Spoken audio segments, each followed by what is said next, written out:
Okay, hi all. Hope you're having a great day wherever you are in the world. So today we've got a very special guest who's I was going to say come on the show. I don't really have a show per se, but let's call it a show. So this is Lorenzo Liuba. Have I got that right? Is that close Yeah, enough? yeah, you got it. You got it. You got it. Good. Okay, Yeah. so we're going to talk about Aviate, okay, which is a project which has I'm going to say a CEO, but is he a CEO? It's called Joshua anyway, and it's called Aviate, and it's a bit of a shit show. And hopefully, Lorenzo is going to help us shed some light on it. So, welcome to the show, Lorenzo. How are you doing? Yeah, good, man. Thank you very much for having me. Really appreciate it. And yeah, I hope I'll give some good insights for everyone to follow. And yeah, a bit of a backstory on me. I've been involved in crypto for like 3 years. My background in real life is traditional finance. I'm involved in different types of funds, hybrid leverage funds. I interact with hedge funds. So I have a good financial routing. And I studied law as my base. So yeah, I have both sectors covered. So you're a bit of a big hitter in this game, okay? So you're not Mickey Mouse, okay? You're not Mickey Mouse, that's Absolutely. for sure. Okay, so we're dealing with the real thing. Unfortunately, we've got some clown who's fronting this aviate called Joshua. And we need to sort of try to get to the bottom of things. And Lorenzo hopefully will help us in this first kind of interview. And Lorenzo said he's going to stick with this until till the bitter end, I guess, and try to get to the bottom of this. So just mention then how you kind of got involved in Aviate then, Lorenzo. Yeah, absolutely, man. Very funny story. So look, I had a project on Phantom, which I ran with a guy called Michael, the same guy that is duping the Aviate project for $1 million, what I heard. Yeah. And one of my friends from Phantom wrote to me one night and said, "Look, Lorenzo, have you heard what Michael did?" And I was like, "No, tell me." And he dropped a PDF document where it said about Aviate and a message from a guy called Josh, which is the founder, where he explained to his investors that someone named Michael has taken 1 million of their funds and has basically lost it. Mm. Okay, so then it got interesting for me because I used to run a project with this guy on Phantom, a very big project with him and another guy called John, aka Mechaning, and he's Michael, aka This Risky. And we had a big project on Phantom, a Tomb Fork, which was called 2 and we brought it to a point where it was having like 850 million TVL. And I was a key part in bringing it to that stage. But things got, out of hand because Michael started acting very weird. And even though we had a three-way partnership and we were doing a lot of things and I was working a lot and I brought a lot of hype and a lot of stability to the project, they decided one day that they could run it better. So I left, and in 2 months, 2 crashed. Mm. So that's how they run that project. Because when money goes to your head, you make erratical decisions. You have to be level-headed, whatever money you have involved. And I didn't pursue Michael because I cared for the investors in 2 at that time. I didn't want to tell everyone the bad parts about Michael. When I met him, he was a great guy. He was very receptive. He was open to anything. And he was working as a team member, not as a supposed leader, a position that he assumed. And I couldn't take it anymore. I left and they destroyed it. So when I heard this, I was like, amazing. Now's the time, to pursue. I can actually, shed some light on this guy and just give everyone a good understanding of who they're dealing with. So Phil said to me, "Are you willing and able to talk to this guy called Josh and tell him your experience with Michael?" And I said, "Sure." So we established a three-way chat. We went on a video call. I meet Josh. He looked super stressed, super tired. Couldn't talk properly. So I could tell he's not in his right state of mind. And I said, "Okay, Josh, you lost money to Michael. How?" And then he started to tell me how he met Michael, how he did like the due diligence on Michael. He was telling him about the project Orcas or whatever project he has, and that he has bots and he's ready to trade with his capital. Good. I said, perfect. And now what? And he's like, well, he lost the money, $1 million around. I said, fine. And then we started talking, learning about the project, what it does, how he raised the money, what kind of parties did he have involved? Because when I investigate something and I'm trying to learn something, first I look at the team. So I asked him who's in the team. He's like, it's myself and my brother and a dev. And then there's some guys called truthseekers. Okay. And we'll delve into this subject a bit more later. But I just wanted to get the basics. What does the project do? Well, it's a bot project. Basically, we promise people a particular APR on the capital that they give us, and we were supposed to use Michael with his bots to guarantee that we give investors what we promised them, and it all went to nothing. And I was like, okay, cool, interesting. So let's do something. I said to him, I'm gonna come in your Discord. I'll do an AMA. This was within 2 hours of meeting Josh. Yeah. The first thing I took was like, let me talk to your community, get a general feeling of how things are run. And I've done the AMA, which I think you posted on your channel, which is I only good. posted. I think I missed the first half hour. This is so quick. How quick Lorenzo operated here. I saw it on BrewFi because there's an Aviate channel in BrewFi, and I saw somebody say, "Quick, get over to Aviate."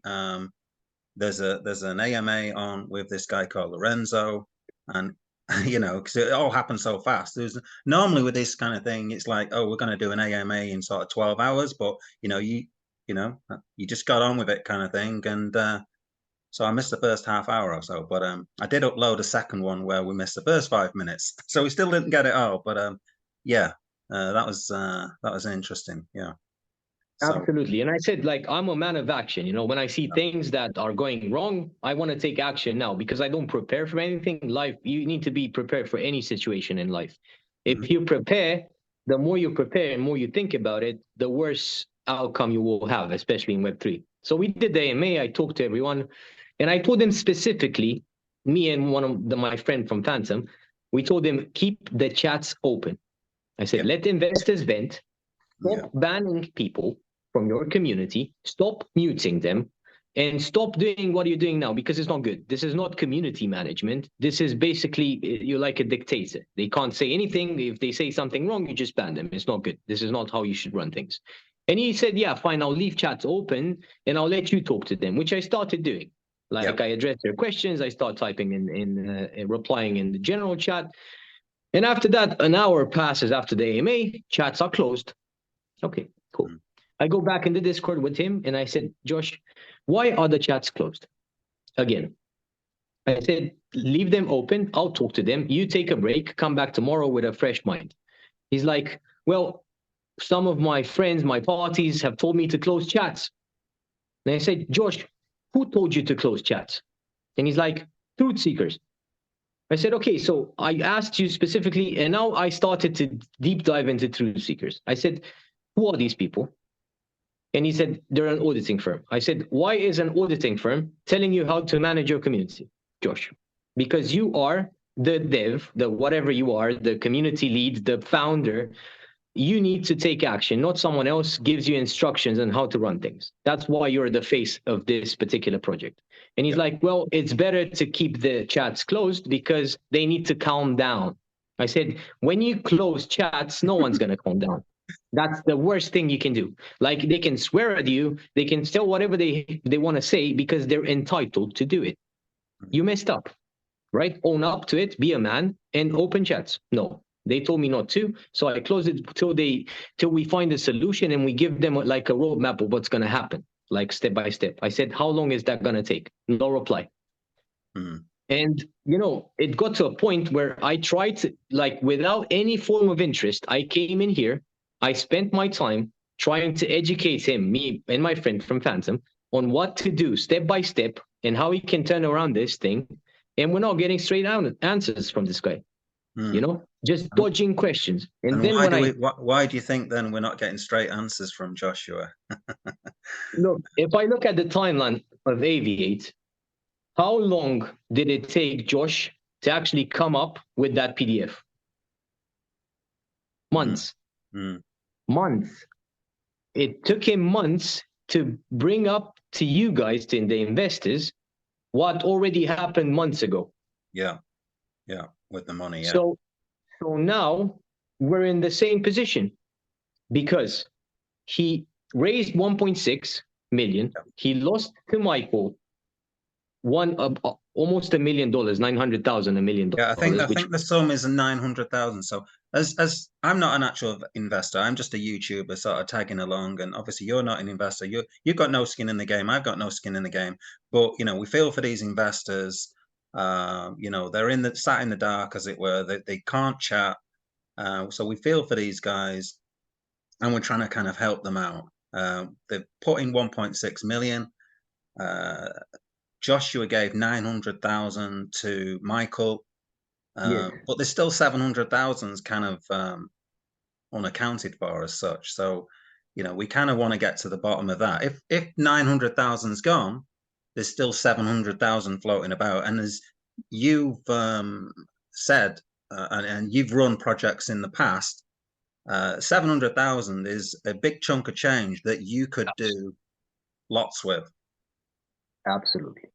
Absolutely. And the funny thing is, you see, in that chat, we added more friends that have a more of a forensic background. So we tracked wallets, and we looked that from the Central Exchange wallet that had all the funds, there were flowouts of money. So we identified around 900,000 that went to Michael in 2 transactions, and then another transaction for like 220,000, another transaction for 270,000, another transaction for 45, for 50. And when I asked Josh, very straight question, it's very simple question. I said, Josh, how much money do you actually still have at this particular moment in time? And what's stopping you from showing on a Discord live AMA your Central Exchange wallet? That's one, for your investors to show them proof of funds. And 2, why is it taking you so long to show that, to produce these things? And I asked them nicely the first time because I thought that this guy is under stress, under duress, so I didn't pursue it. 1 day passes, nothing. So I'm thinking to myself, if someone, maybe there's someone behind the scenes that's making decisions for him. He's just a front man. He's just there for the show, or he's being maneuvered by someone else. Okay, so I understand. You say he said it himself. He has around $300,000 left. Okay, where's the rest of the money? Where's $400,000? Yeah, that's you 900 plus 300. That's 1.2. There's 400,000. So where's that? Yeah. So 400,000, and I said like miscellaneous costs, right? Miscellaneous cost. What? A dev? How much can you pay a dev? You can pay a dev $50,000 to $100,000, and he'll build you a damn blockchain. And that means hundreds of contracts. Not you. This Aviate project runs on 17 functions for a contract. It's a bit more. It's just a bit more than a meme coin because it has a staking function.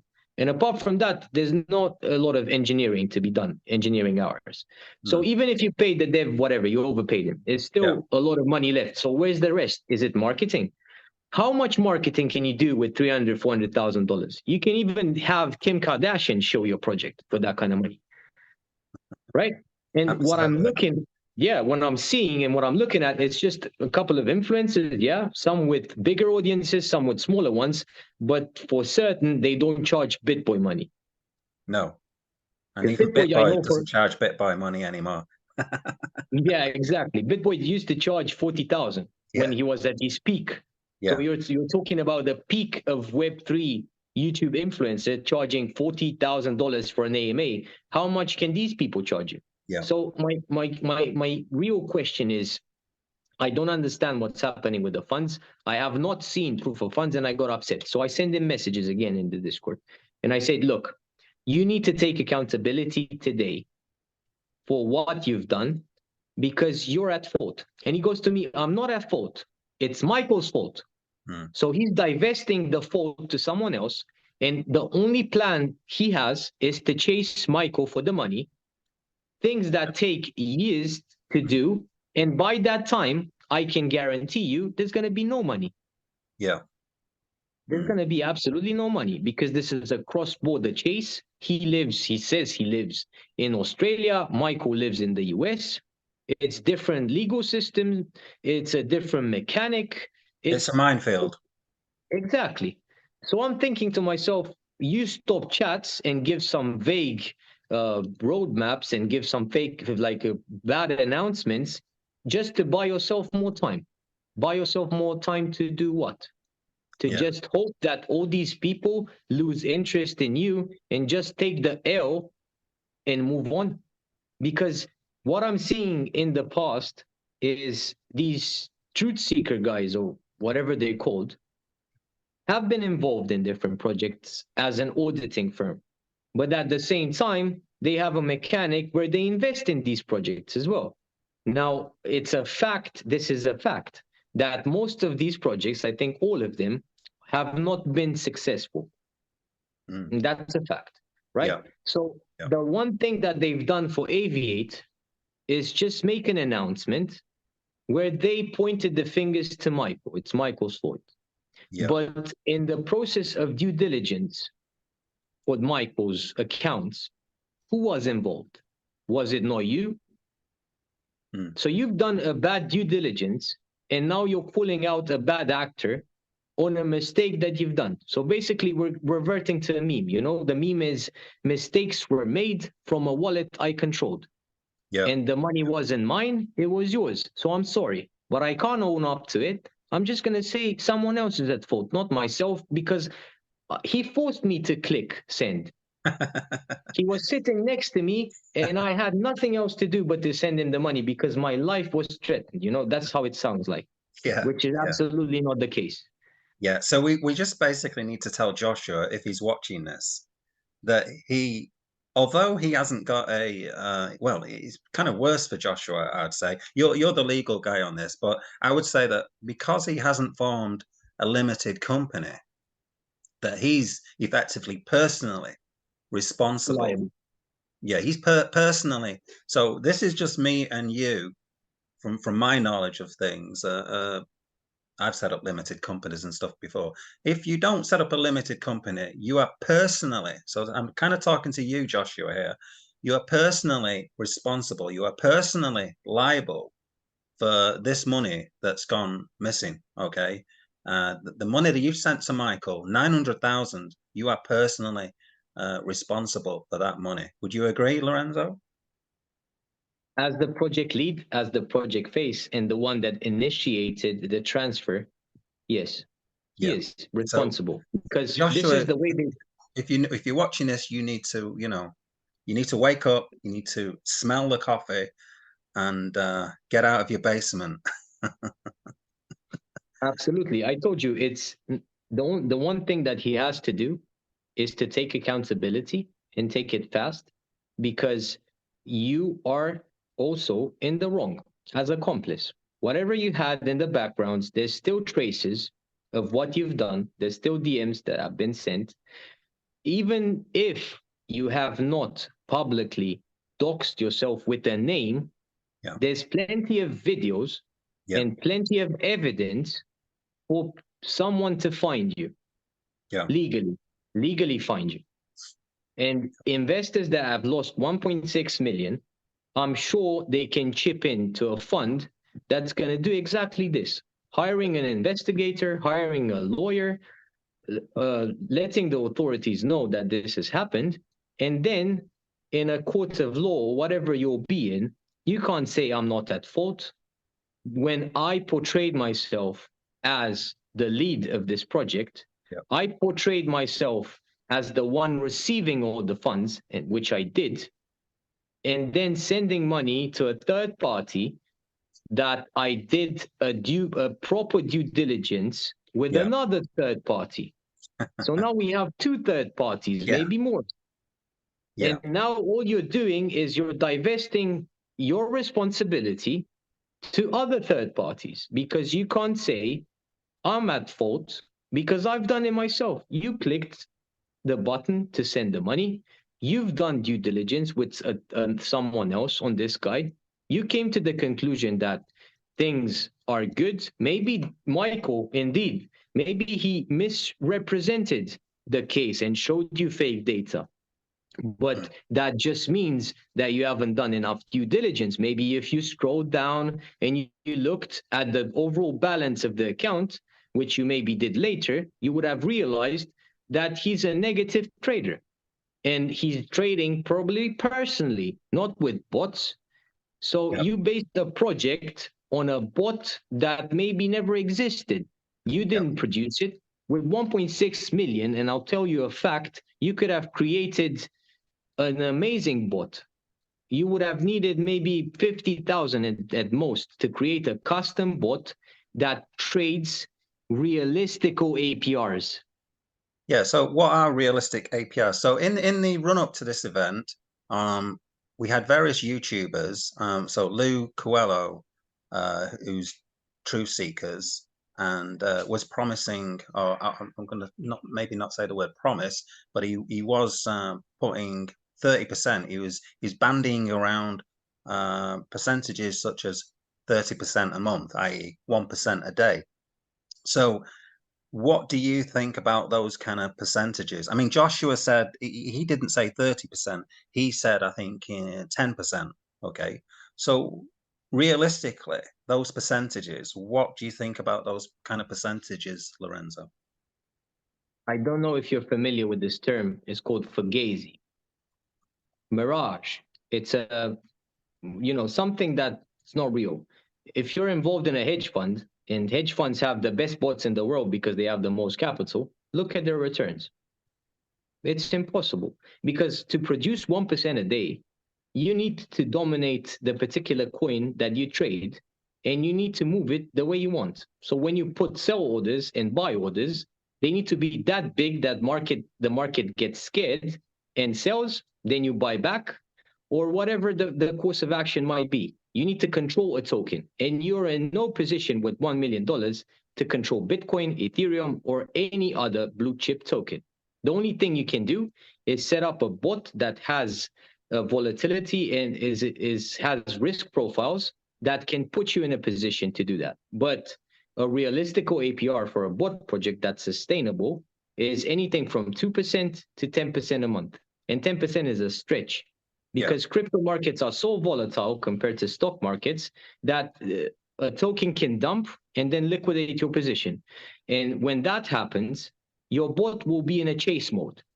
And if it's not set up in the wrong way, what we'll do is it will allocate more capital to the second trade, lose again, allocate more capital, lose again. Because I've seen it happen so many times. It's basically most of this kind of business is rob Pete to pay Paul, right? If you don't have any fresh capital coming in, you can sustain the 1%, then you're not doing 1% a day. That's a fact. And I think from what I've read is that he actually released some results and they were far off the 1% or 2%, what you were saying. Yeah, I think it was 1% a month or something like that, or some losses and stuff like that he was giving out and stuff. So nowhere near what was promised. Okay, and he definitely promised at least 10%, which straight away is a big red flag to people like me who report on Ponzi schemes, and people like you who've been in the game and know that this is fugazi. Not sustainable. Yeah, Okay. It's not sustainable. If you go to a bank to deposit your money, if you get 6 to 8% now in a recession period, you've struck gold. And that's a bank. It has a business model that works. Or any other project that's here and has been for a long time, they give you 20 to 100% APR. I run a project and I'm building it from the ground that is a perpetual DEX. I actually have real money that's coming in from fees. And I know for a fact that I'm never going to touch 1% a day. That's best case scenario, and it's almost impossible. So I know it sounds very good when someone sells you on the idea that you triple your money over the course of a year. Yeah, so this is kind of a message from me that I kind of keep want to put out.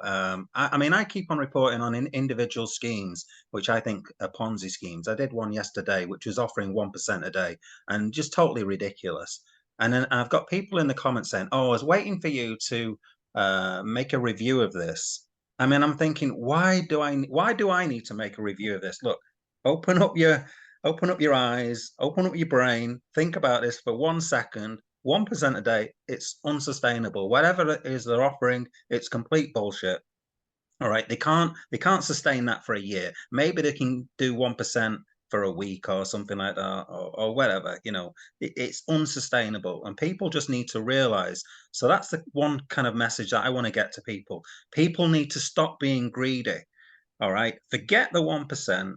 Look at more realistic things, which is 2% a month, that kind of thing, two to 5%, that kind of thing. They are more realistic figures. Okay. So that's kind of what that's the message that I want to put out as well. So where do we go from here? Okay, sounds like a song title. Where do we go from here? Where I do we go mean, from here? it's hard. I'll tell you one thing. If someone has embedded behavior, which we've seen here, it's basically a repeat of past actions. It's the same mechanics, same story. Give me some time, I'll do X, Y, Z. In the past, that time meant months.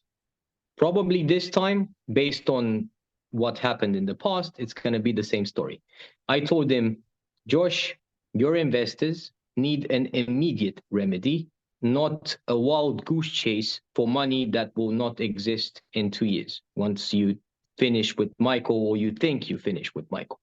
So I told them, if you still have funds left, try to relaunch, try to give value to someone, to your investors, to anyone, or refund. But refunding a sum means that you already, as an investor, lost a lot of your initial capital, a lot.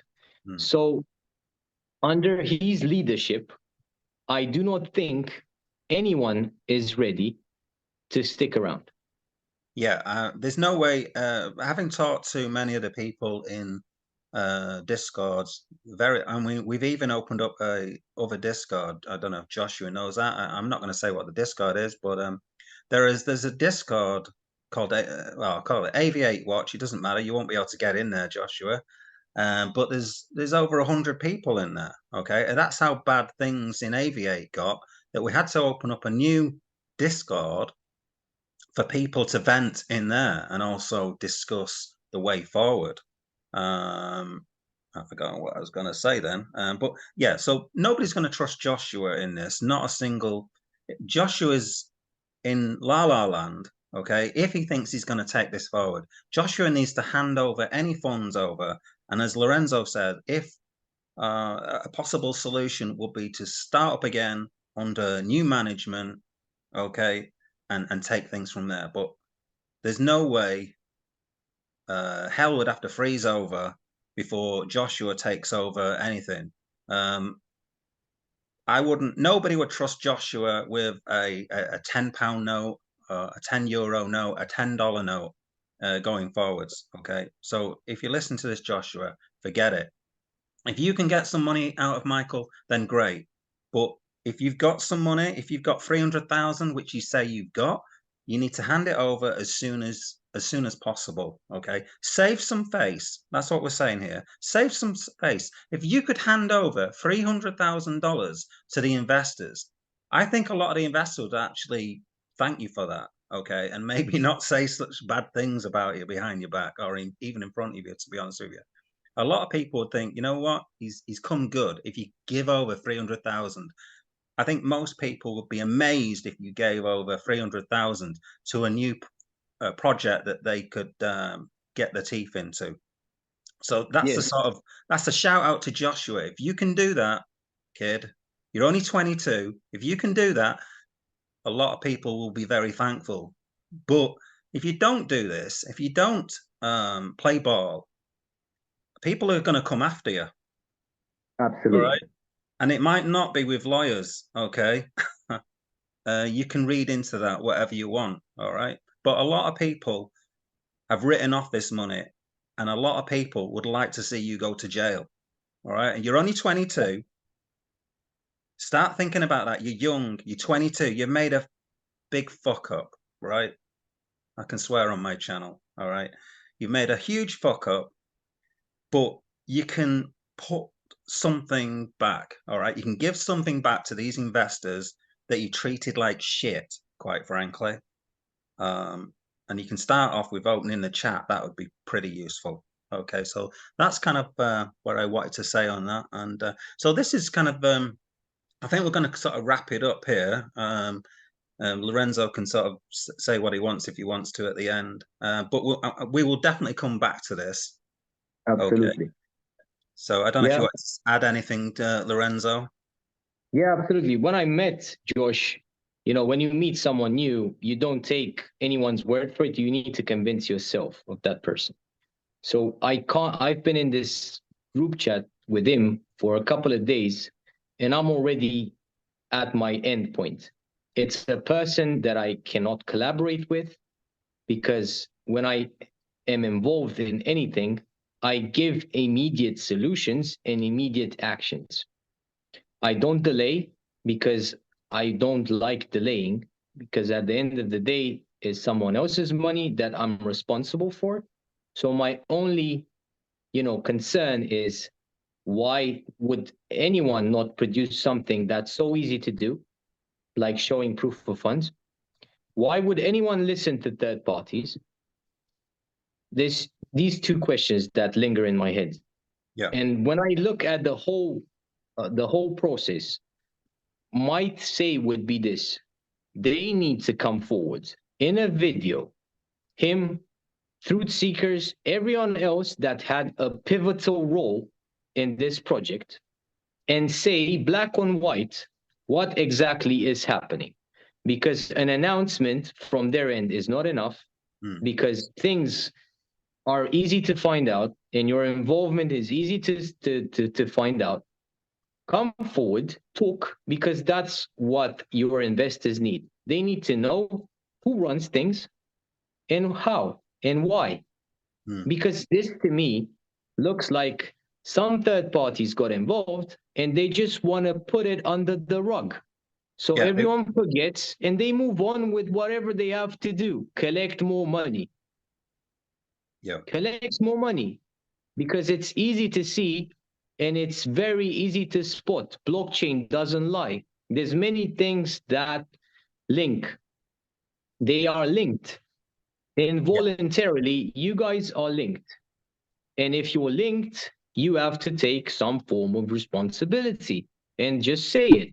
Yes, I was linked, but now I'm trying to disassociate myself because it's affecting my investor credibility with my new project, with my new raise, with my new money, right? And everything else from your past that didn't work out, let's forget about it. Let's delete videos. Let's not let's not let people find out what we did wrong in the past. And we continue to collect cash because the bear market doesn't affect us, right?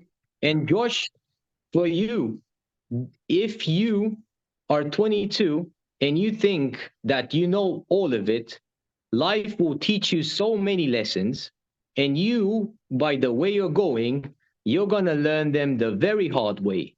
And I don't want a young guy to close his future because he's ambitious, because he thinks he's excluded from any sort of responsibility. Because if you wanted to be excluded from any sort of responsibility, you wouldn't have portrayed yourself as the founder, the CEO of Aviate.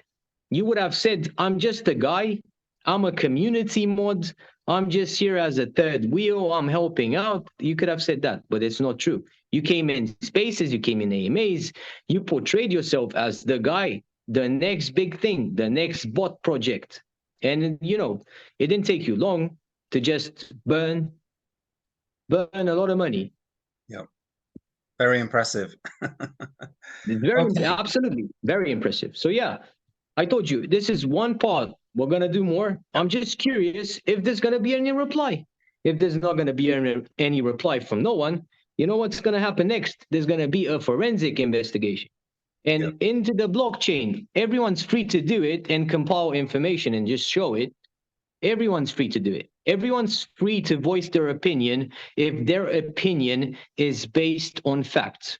We're not talking here about defamation of character. We're not naming anyone. We're just saying if parties are involved actively in a project and they do certain actions, they have to come forward and explain why have they done them and why this thing has gone the way it's been going.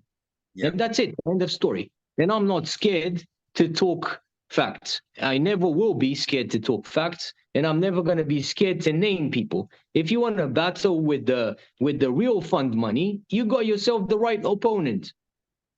Yeah. Then I'm here ready for all of you guys. I'm going to call you all out if I have to in the right ways. I'm not going to name you anything. I'm just going to present a case that is factual. It's based on blockchain evidence, and that's it. You know, you can't hide on the blockchain. That's the beautiful thing about the blockchain.